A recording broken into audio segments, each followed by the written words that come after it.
Okay, let's kick off then. Hope everyone's doing well. You're very welcome to the first webinar in the Turas Learning Programme. This is part of the IKC3 Project, which is short for Ireland's Knowledge Centre for Carbon, Climate and Community Action, Gesundheit. And this is a project which is funded through the Higher Education Authority, the HEA, through the Human Capital Initiative. So we will have one of these webinars per month between now, April and October. And we hope that you can join as many as possible of these. They're all evening webinars. They'll be recorded. So you can share the links with your friends and colleagues who may wish to hear more about this. Each of these are themed, and I'm delighted to kick off the first one, which is around systems innovation for a sustainable future. So for those of you who have just joined, I'll introduce myself. My name is Quentin Crowley. I'm an associate professor within the School of Natural Sciences in Trinity College, Dublin. And together with the IKC3 team in MTU, that's Munster Technological University, Trinity College Dublin, University College Dublin, and our expert coaches, Johannes and Eleanor, we're really delighted to bring this program to Ireland. So what I'm going to go through within this, as the name suggests, is an introduction to systems thinking. So in terms of content, I would like to spend a little bit of time framing the challenge that surrounds us as society in terms of climate action and sustainability. I will explain a little bit about the basics of systems thinking. If you've never heard of this before, or perhaps you've used systems thinking in your workplace or your research, there's something here for you. And I will give a few examples of how systems thinking and systems innovation can work for us. And then I'll open it up to the floor for a general questions and answers and discussion. So as I mentioned, we are recording the session, and you can watch back later on. So IKC3, Ireland's Knowledge Centre for Carbon, Climate and Community Action, this Turas Learning Programme is one of the three pillars within the programme. Turas, it's the Irish word for journey, so this is really intended as a learning journey. And what does this entail? It entails these monthly webinars, which will be on a range of topics, where you as participants can gain new knowledge. Really what they're about, we can deep dive into some complex challenges. You can use this knowledge yourselves, whether it's in your workplace, your everyday life, and perhaps in your student or a researcher. You can integrate some of these skills into what you're doing on a daily basis to really, help you achieve some progress in terms of sustainability or climate action. Now, some of what is going to be communicated is something which is very transferable in terms of a transferable skill, whereas other parts are very subject specific. And in terms of this particular webinar, it's all about the theory and practice of systems thinking and systems innovation approach. So ideally, what we would like to see is that you as participants are really empowered as future professionals in terms of developing both your transferable skills and your subject specific skills in a range of different sectors within society. I'm quite interested to hear from you as a group. There are two ways you can do this. If you wish, you can go to the top of your screen in Zoom if you're participating live, and you can click on annotate, or alternatively, you can just unmute your mic and shout out. So in terms of areas of interest, it could be your work, it could be a hobby, it could be something you're studying, it could just be kind of a pet topic that you're really passionate about. I'd love to hear from a few people.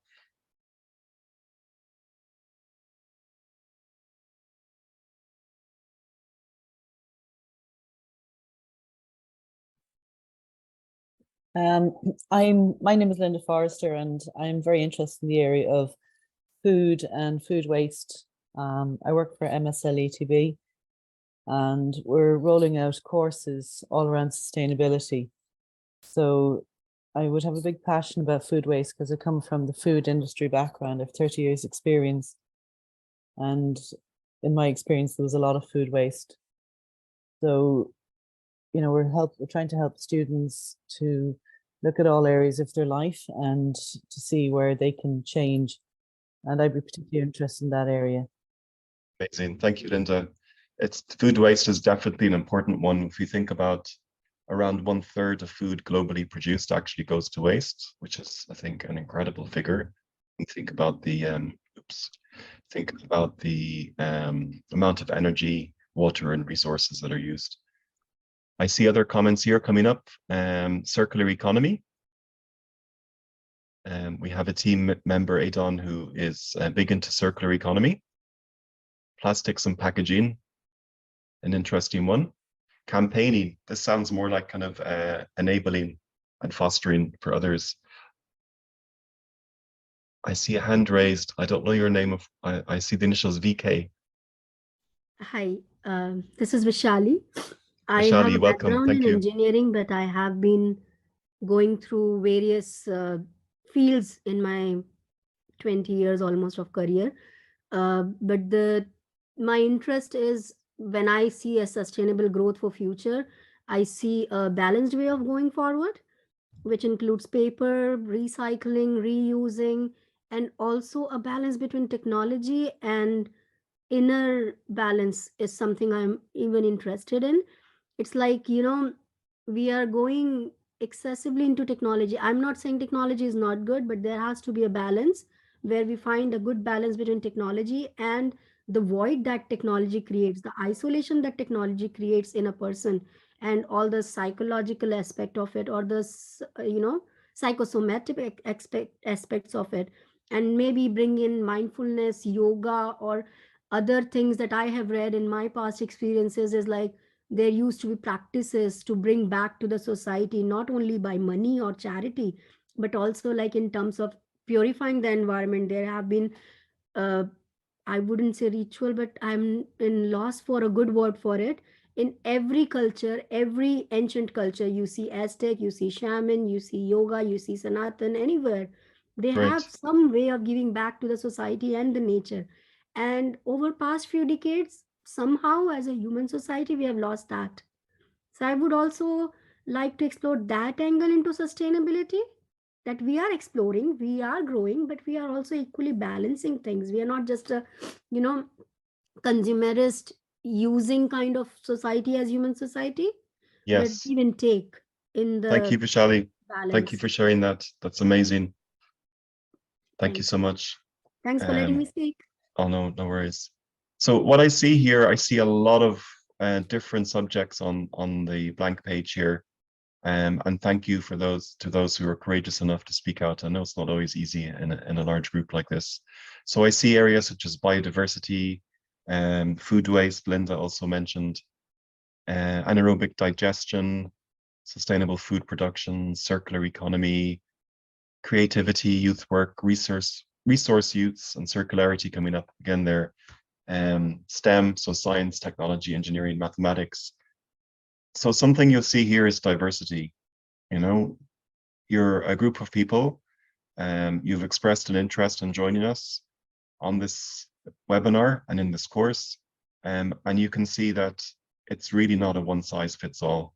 You know, we have a lot of diversity in the group, a lot of diversity in terms of areas of interest, and this is something which is really great and we really want to encourage, because when you think about contemporary societal challenges such as climate change, it's really, the focus is not on providing a single solution to a single problem or challenge. It's really about having as diverse a portfolio of different solutions as possible.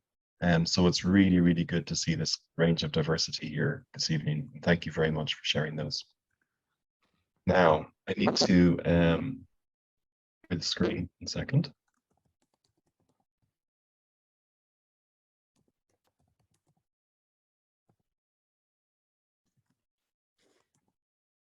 Go and move on. I move on to my next slide.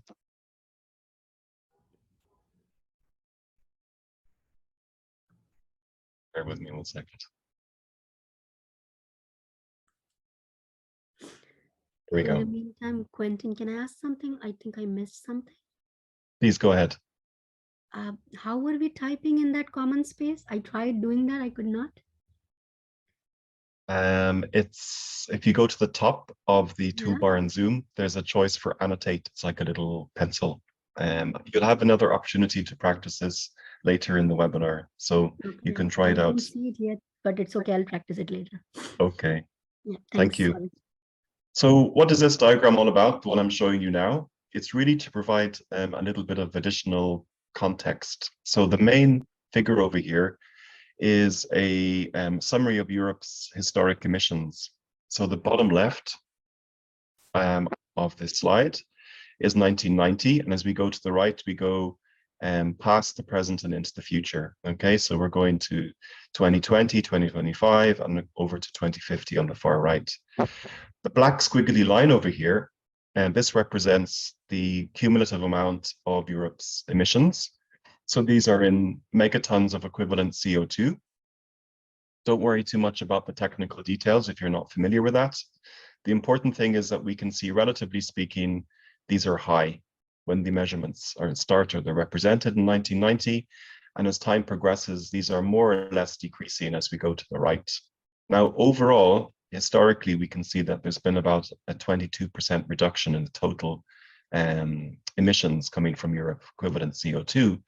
Now, this has been supported by huge efforts from industry and society and huge amounts of research funding, which has come from the European Commission and other sources. And why am I showing you this? It's not to show you how badly we're doing, it's to really show you that there is some progress being made.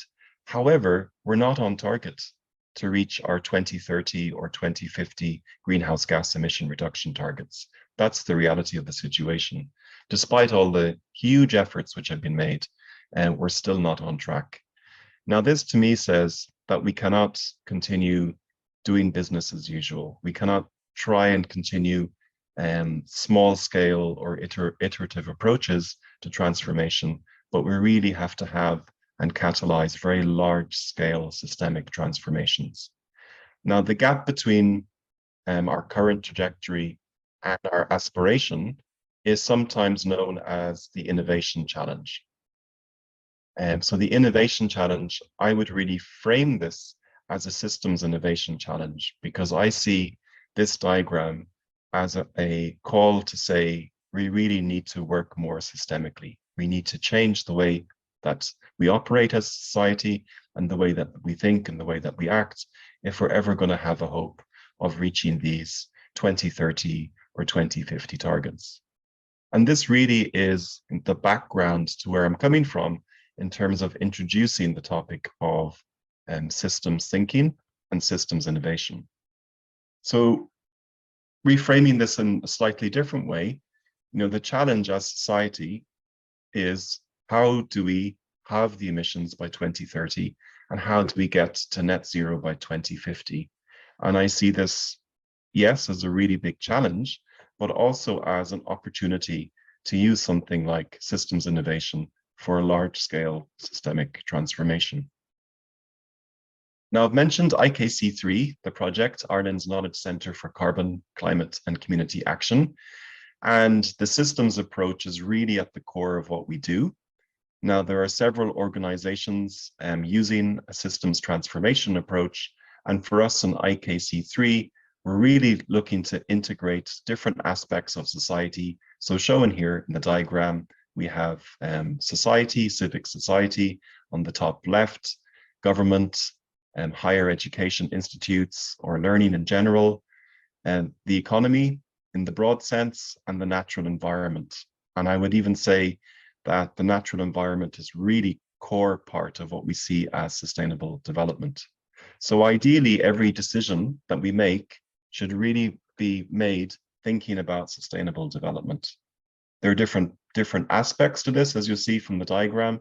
Some of this is transfer of knowledge, transfer of know-how, collaboration, support, innovation, development, and transition. And this is something that we're really keen to support through the IKC3 project, using this systems approach and putting sustainable development really at the core of a decision-making process. So in a nutshell, if I'm to define systems thinking, perhaps you've heard of this, maybe you've never heard of it before. In a very simple way, systems thinking, it's more than just a set or collection of tools and methodologies. For sure, these tools and these methods are an important part of systems thinking, and I will go through a few of these this evening with you. But I think also more importantly, it's part of an underlying mindset or philosophy. So yes, it's useful to use these tools and these methods, but the really core of this is how we think. If we can think more systemically, then we can adopt this practice of systems thinking. It'll come second nature to us. Now, why is this important? I've mentioned the innovation gap in terms of where we are on our current trajectory of greenhouse gas emissions and really where we want to be as an aspiration.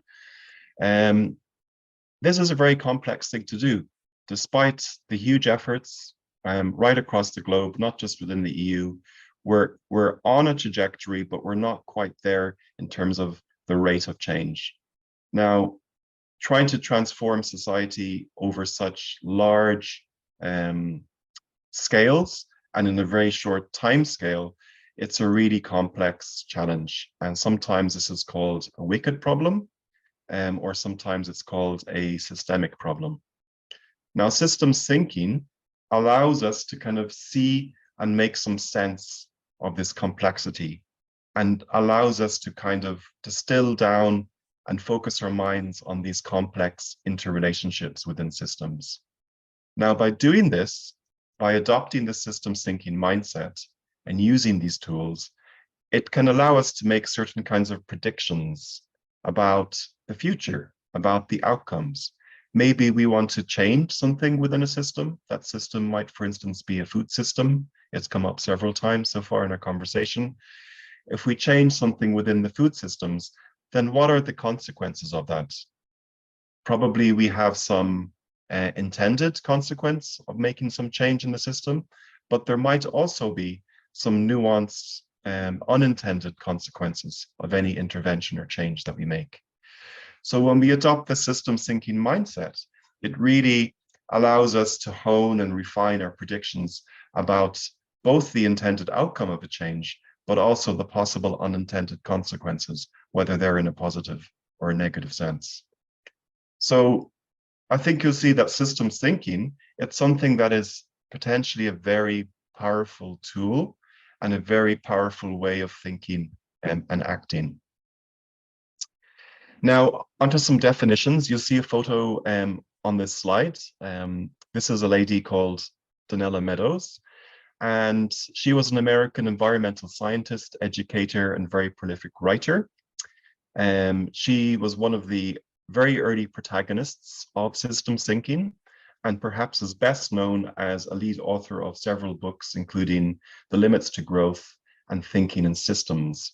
So if you wish to do some more reading about systems thinking after this webinar, then you would do very well to find and read some of the publications by Donella Meadows.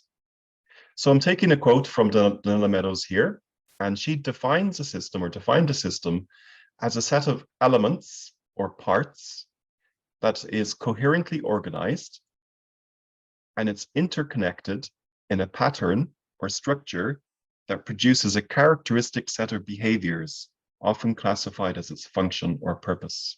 So think about this for a minute. Whatever a system is, however we want to call this, it has these smaller components within it, and these are organized in a particular way. And this organization within the system produces a structure and a characteristic set of behaviors, which we might refer to as its purpose. Now, this may sound like a very kind of theoretical definition of what is a system, but really, in essence and simply, systems are all around us. So we can think about, for instance, in a big sense, a climate system on a planetary scale. Perhaps in a more local sense, it could be a food system or a transport system or an energy system. So really, perhaps without realizing or fully acknowledging this, we're interacting with systems all the time. We're part of different systems and they are part of our everyday lives. So I have a picture quiz coming up. This is slide number 1. And I want to ask you, maybe if you unmute your mics or type in the chat, what is represented here and what is going on? Anybody tell me?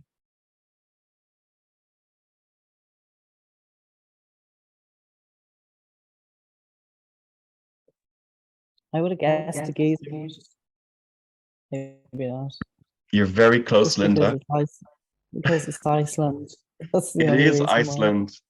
The photo credit link gives it away slightly. So cast your minds back 13 years, almost to the day, when this volcano with the unpronounceable name erupted. So this was a major volcanic eruption, which happened in Iceland in 2010. It started in April 2010. And one of the consequences, thank you, one of the consequences of this eruption was a large-scale disruption to flights. So I don't know if any of you were caught up in the flight disruptions 13 years ago, but I had a very personal experience of this at the time.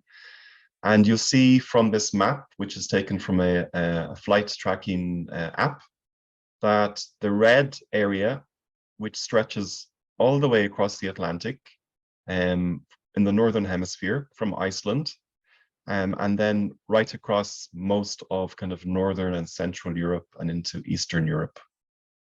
So there was a huge amount of flight disruption over even just a few days.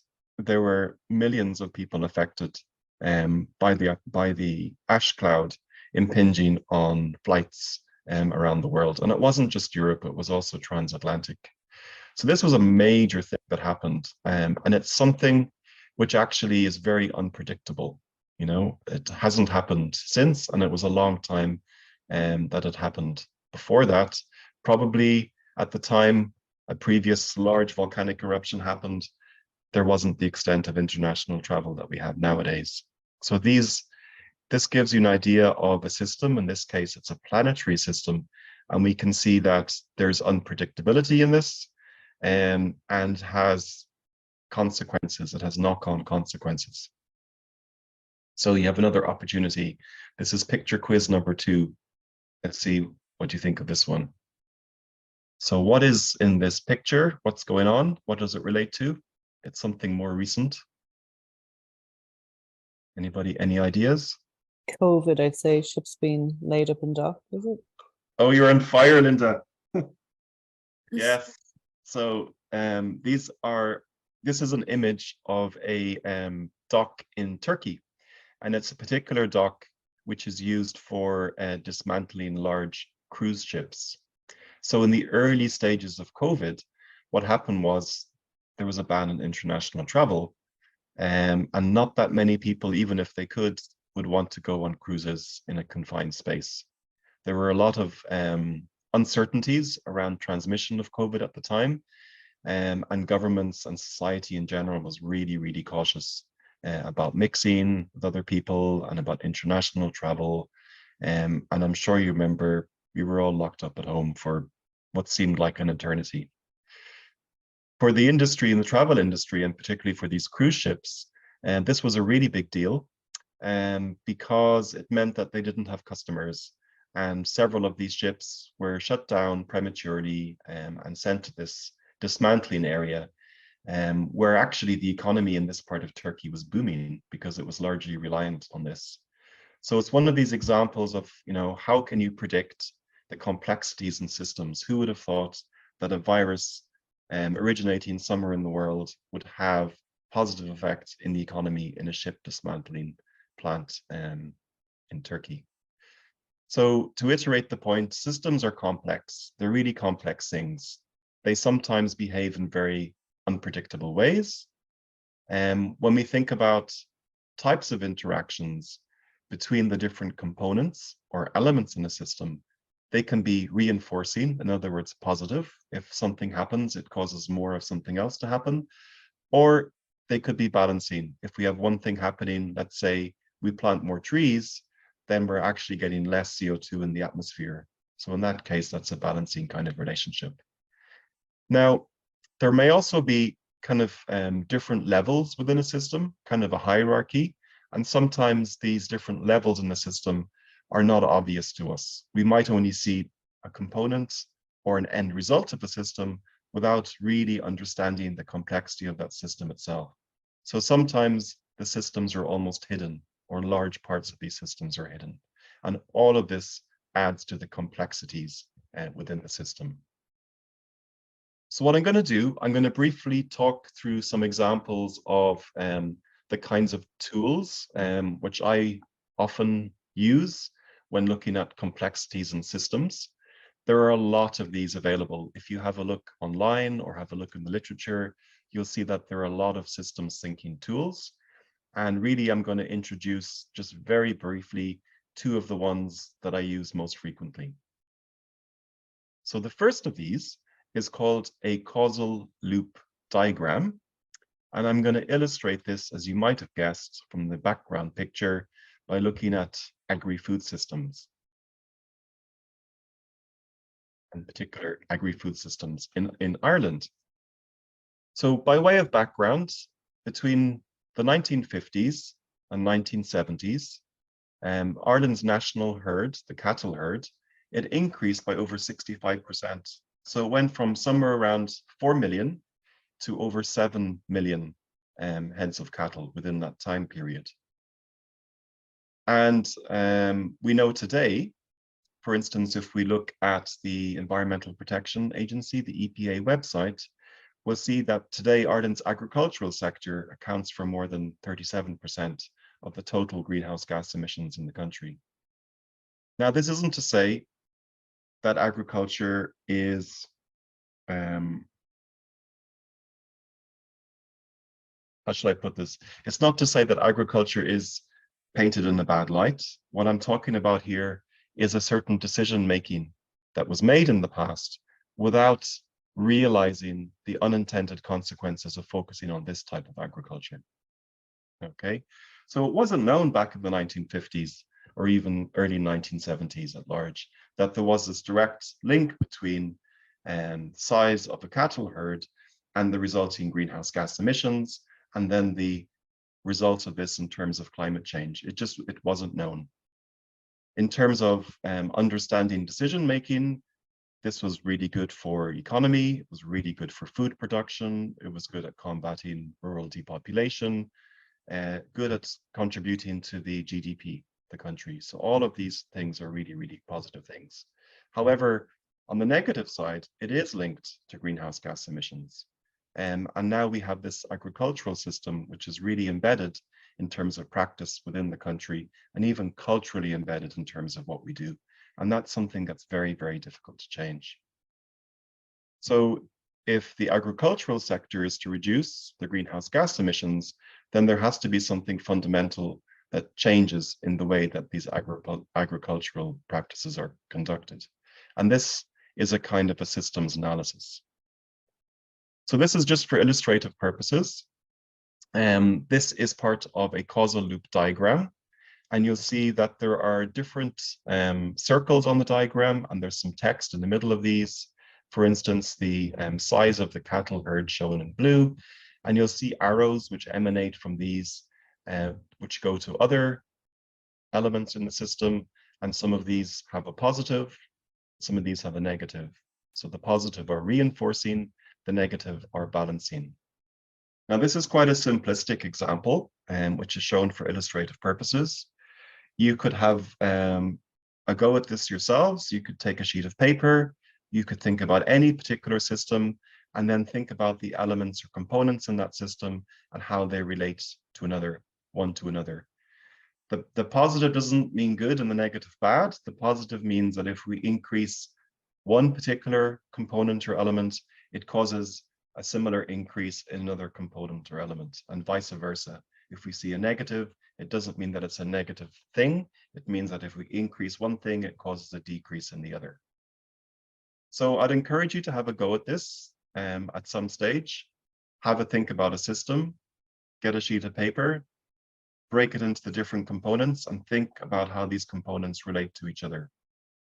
If you're of a kind of a tech mind, I have a link at the bottom left of the screen. It's a piece of online software, an app. It's called Loopy. It's free to use. And it's very easy to create these animations within causal loop diagrams, which can provide some really good insights into interrelationships and interdependencies in complex systems. So it's worth having a look. I'd encourage you to give it a go. Now, in the context of this, there is a reason why I've mentioned agriculture and agricultural food systems. It's very relevant in Ireland. And as this slide shows over here, this is taken from a fantastic website called Our World in Data. Amazing graphics and information here. You'll see on the right, biodiversity. So 94% of all mammals, excluding humans, are from livestock globally. So the wild mammals only make up 6% of the biodiversity in total. And this is something which really is not natural. And this is something which is bound to have some knock-on consequences, whether that's in land use or food production or greenhouse gas emission. So understanding the different components within a system can really help us to better plan to make certain changes.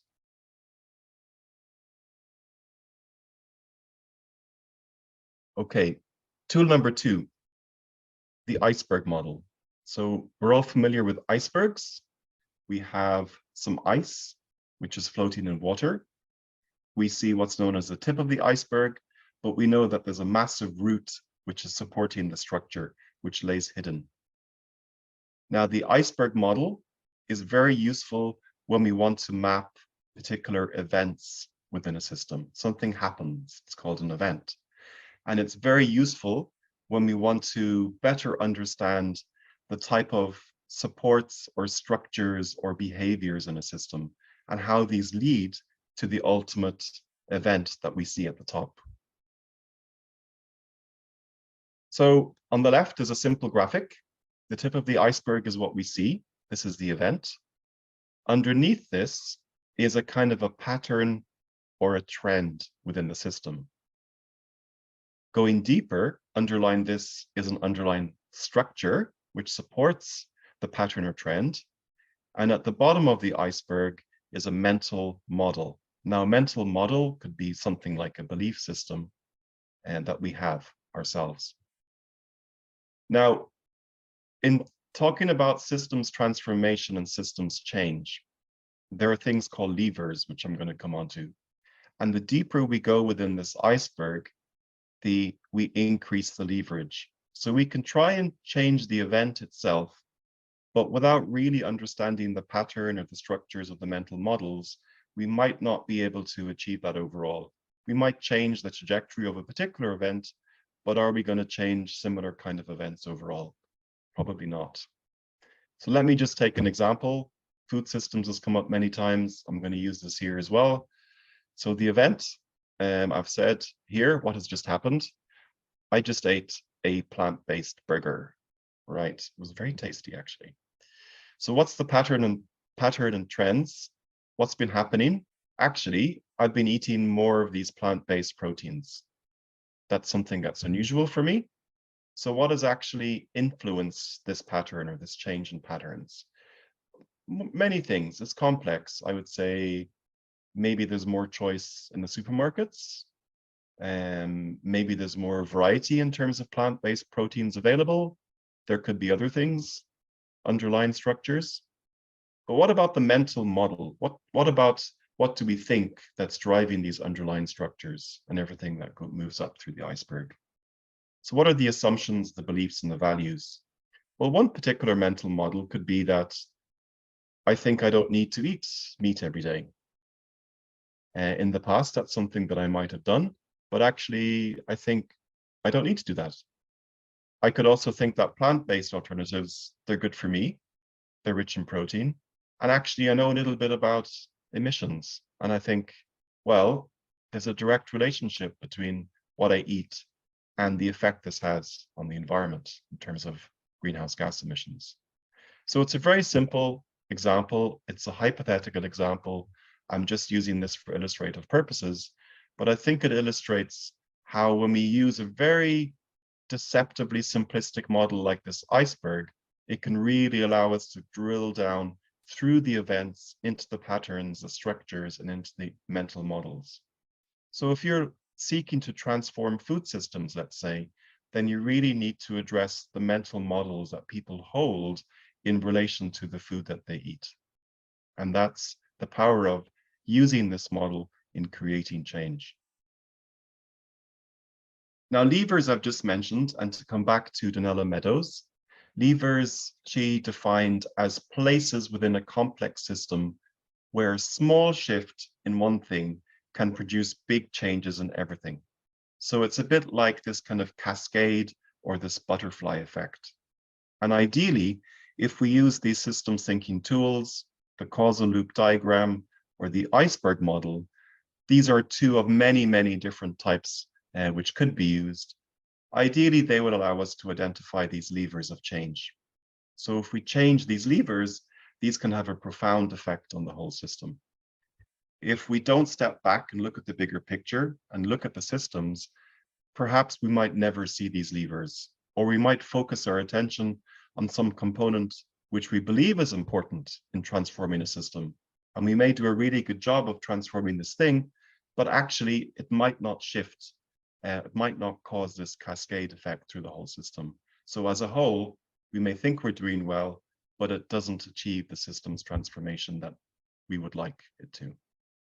So these are examples of systems thinking tools and some examples of how they can work.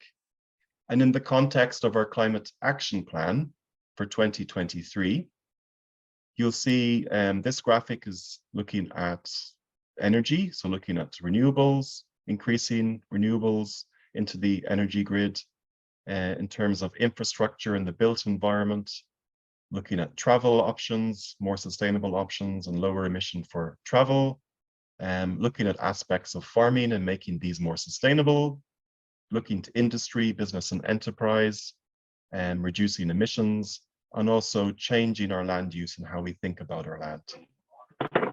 Now, something to mention here is that these are really complex challenges, and they straddle across many different areas, many different sectors, and all parts of society.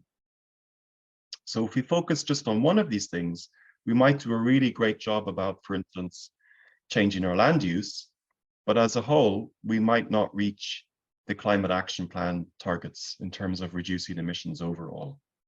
So any systems change or systems transformation has to think about, yes, these individual systems, but also, zooming out and looking at the bigger picture and seeing how these different systems interact with each other. And this is a really complex thing to do. This is why nobody has really figured this out. So I would say that you could perform these kind of exercises yourselves in different ways.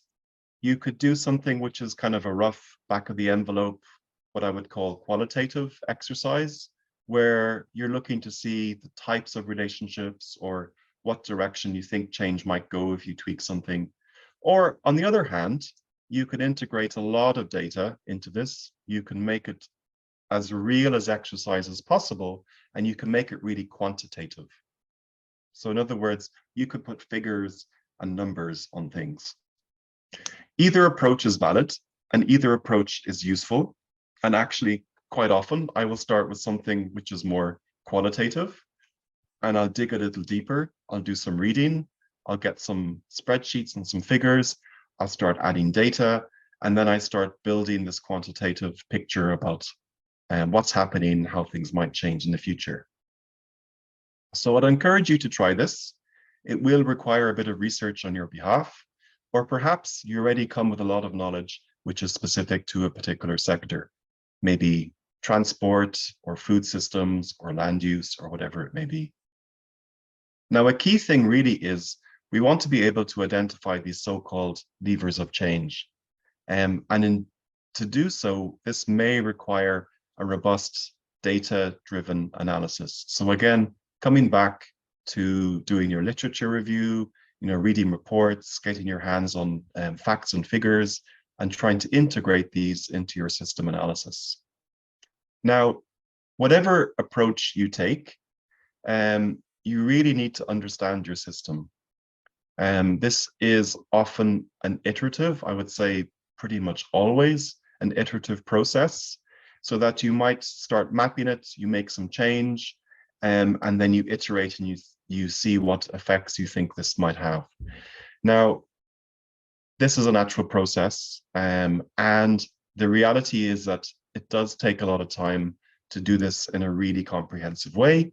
But even if you were to spend a short time on an exercise like this, it's still really useful in trying to identify these levers of change within a system, and to look at the complexities and to look at the different levels or hierarchy in systems.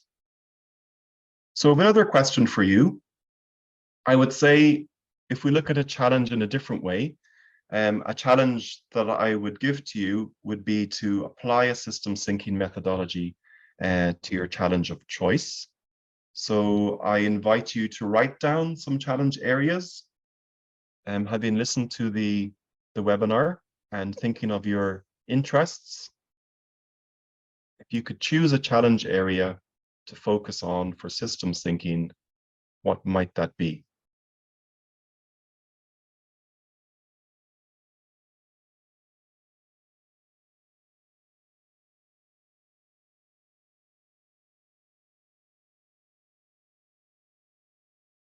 Inbuilt obsolescence. That's a very interesting one. Use of bogs, land use in general, retrofitting homes. And if you prefer to unmute your mic, feel free to go ahead and you can just shout out.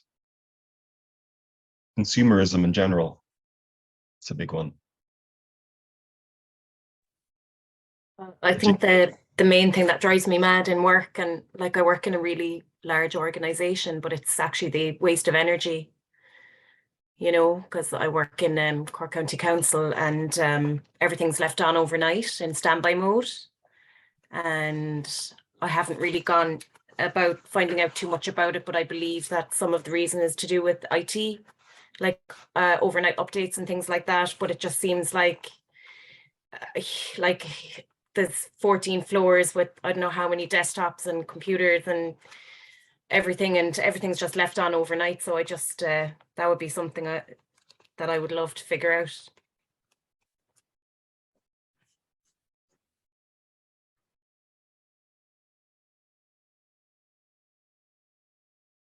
Yes, I'm with you on that one. Energy, absolutely.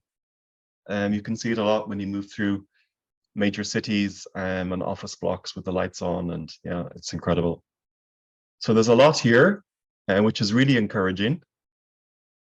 Renewable energy, consumerism, land use, industrial symbiosis, that's a very interesting one. Knowledge and skills gap, this is a subject very close to our hearts in IKC3. Renewable energy utilization. Lots of really interesting challenge areas identified here. Good.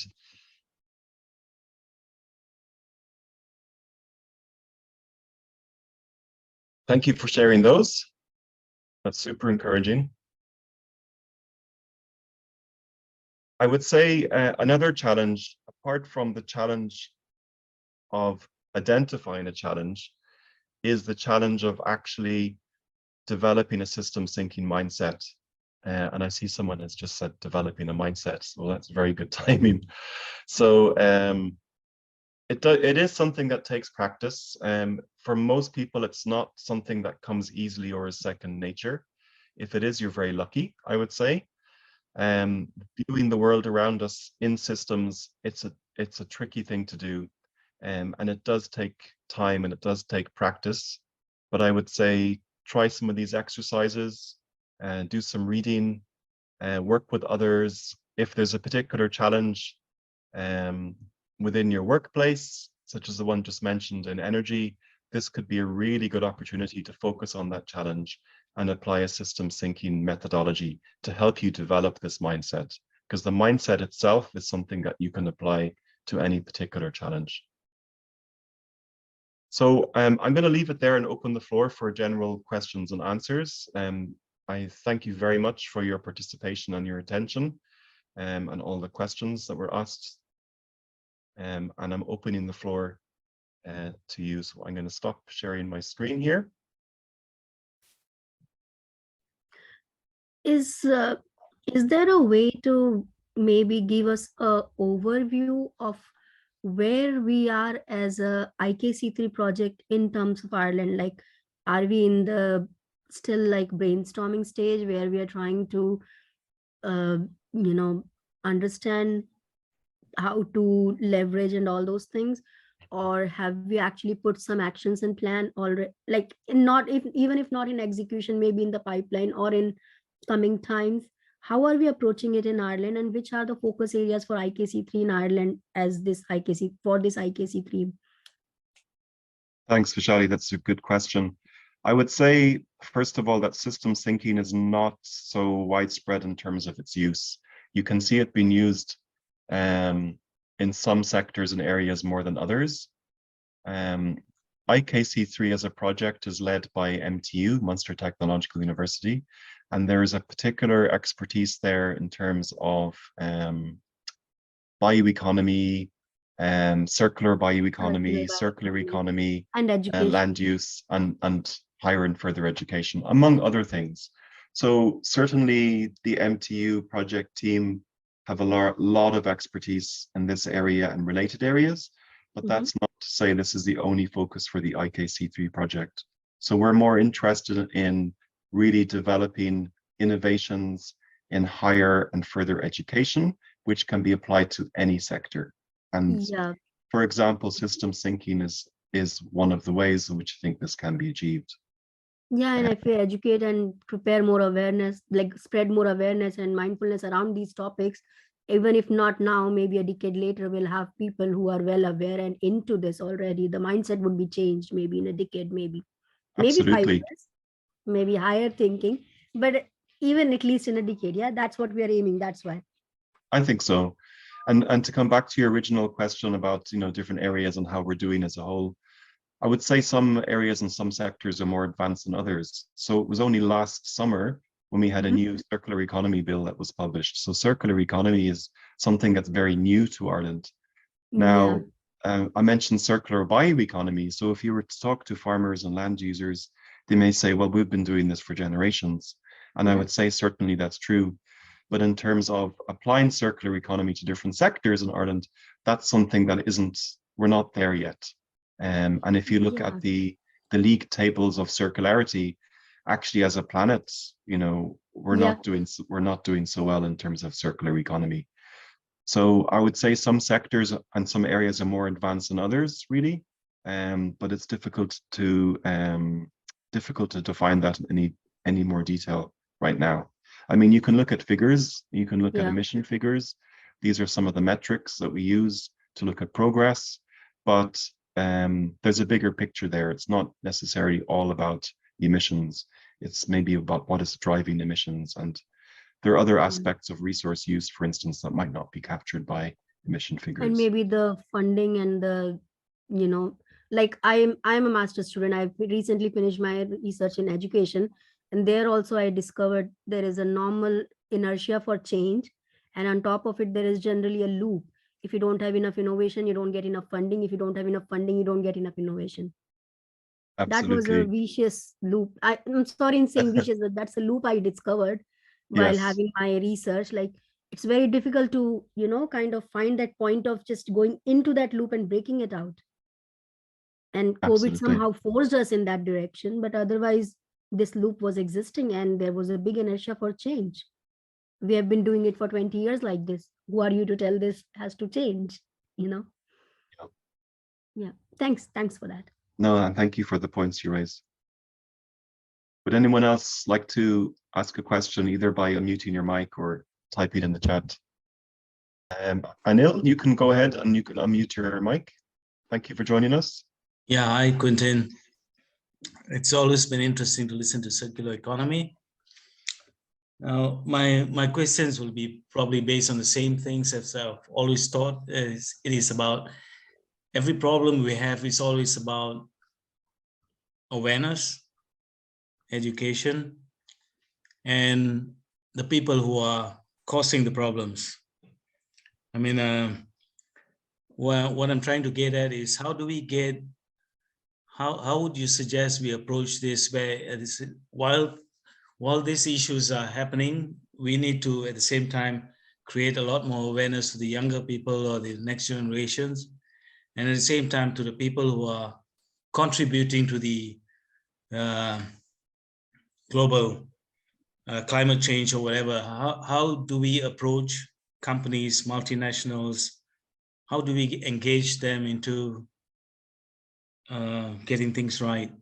Yeah, it's a good question. Thank you for asking that, Anil. It's a complex one as well. I would see some of this is a mind shift change, and it's interesting the description and language that you used. I'd prefer to view organizations perhaps as challenge owners rather than problem causers. And there's a reason for that, in that if an organization or an individual identifies as a challenge owner, it gives them ownership to actually catalyze and do something around change in relation to this challenge. And actually, this is something we're really keen on within IKC3, is to work with challenge owners in different sectors. So it could be a local city authority, it could be pharmaceutical company, it could be heavy industry, you know, whomever. So we're really keen to hear from different challenge owners from different sectors to really understand the nature of the challenges as they perceive them, and then to work with them to find ways to actually, you know, adapt or develop strategies or mitigate or create some transformational change within their local ecosystem or within their systems. I do agree with you. A lot of this is around spreading awareness and knowledge transfer and education. But this is only part of the picture. I think it also requires a shift in mindset where people feel empowered as owning the challenge rather than necessarily causing the challenge. Okay, thank you. I'm glad you mentioned the word knowledge transfer, because I'm not sure if this is going to be a silly question, but knowledge transfer itself is part of circular economy. And I was always wondering, how do we transfer knowledge? I mean, that is a lot of knowledge has gone wasted with people with so much of it, like yourself and all the scientists, people, the academics. That's part of circular economy as well. That's an interesting point. We're getting very philosophical here. I would say, yeah, circular economy is most commonly applied to material flows, you know, like physical things. It's less common for it to be used in terms of like knowledge systems or cultural systems. But I would say equally it could be applied to those systems. So you could think about circular economy of knowledge.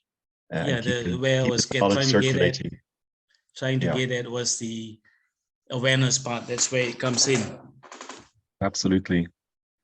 Okay, we have time for maybe, thank you, Anil. We have time for maybe one more quick question from anyone, if they're feeling courageous, either in the chat or unmute.